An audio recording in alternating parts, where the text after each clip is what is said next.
ഒന്നിനു പുറകെ ഒന്നായി കോൺഗ്രസ് നേതാക്കൾ പെരുന്നയിലെ NSS ആസ്ഥാനം കയറിയിറങ്ങുന്നതിനിടെ നിലപാടിൽ മാറ്റമില്ലെന്ന് general secretary G Sukumaran Nair.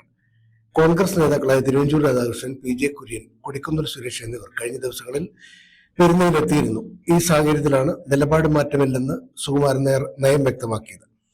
വ്യക്തിപരമായ സന്ദർശനമായിരുന്നുവെന്ന് സുകുമാരൻ നായർ പറയുന്നുണ്ടെങ്കിലും വന്നവരുടെ ഉദ്ദേശം അനുനയിപ്പിക്കലാണെന്ന് വ്യക്തം.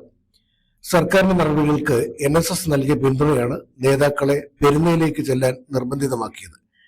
തനിക്കെതിരെയുള്ള പ്രതിഷേധത്തിന് പിന്നിൽ NSS വിരുദ്ധരും രാഷ്ട്രീയ മുതലെടുപ്പുകാരുമാണ്. അവരെ പൂർണ്ണമായും അവഗണിക്കുന്നു, സുകുമാരൻ നായർ പറഞ്ഞു. എന്തായാലും പെരുന്നയിലെത്തിയിട്ട് ഒന്നും തടയാത്തതിൽ കോൺഗ്രസ് നേതാക്കൾ നിരാശയിലാണ്. ഇത് UDF കക്ഷികളെയും ആശങ്കയിലാക്കിയിട്ടുണ്ട്. സംഘപരിവാറിന്റെ പന്തളം സംഗമത്തെയും NSS തള്ളിക്കളഞ്ഞത് BJPക്കും ആശങ്ക വർദ്ധിപ്പിച്ചിട്ടുണ്ട്. Positive news.